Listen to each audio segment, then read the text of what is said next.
Hello, good morning mga palangging. Magmamarinate tayo ngayon ng adobong manok. Ito ang ating mga sangkap. Sibuyas, bawang, dried rosemary, fresh turmeric, bay leaf, at ito yung pamintang buo, siling mahaba, tanglad, at ito.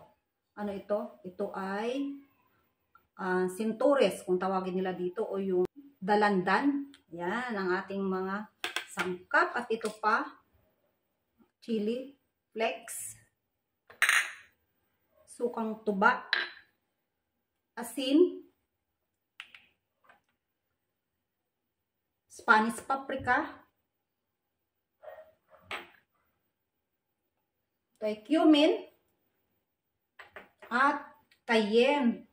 At ito ay yung kikuman tuyo o soy sauce.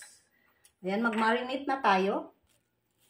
Ayan, pipigain na natin itong sinturis, dalandan. Kaya dahil tawag nito, basta ito. Ayan, pipigain natin dito sa ating manok.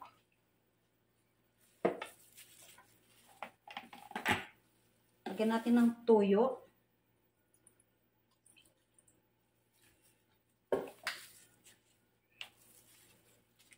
Asin. Chili flakes. Sukang tuba. Yung kanyang mga sangkap. Lagyan din natin ito.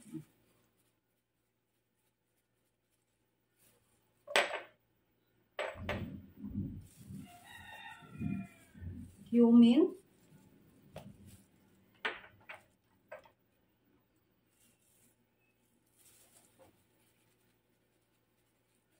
at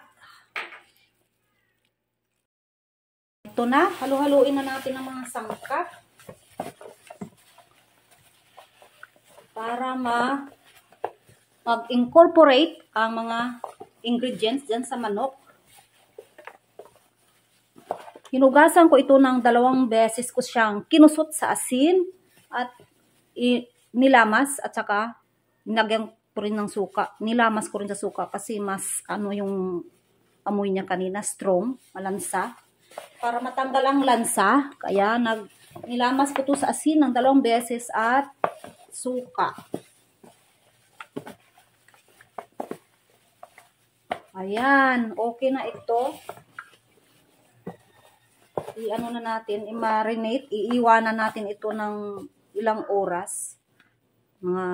Mamayang hapon ko ito lulutuin. Siguro mga 5 hours. Ilagay natin sa ref, takpan.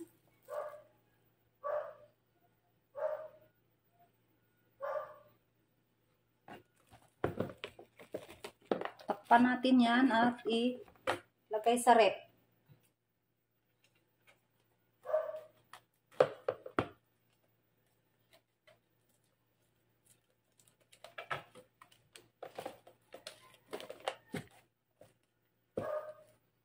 Okay, ayos na yan. Lagay muna natin siya sa ref para ma-marinate siya ng maigi. Mamaya natin lutuin. Ayan na ang adobong manok na inano ko kanina, minarinate. Ayan na siya. Masarap na siya. Ayan. Okay.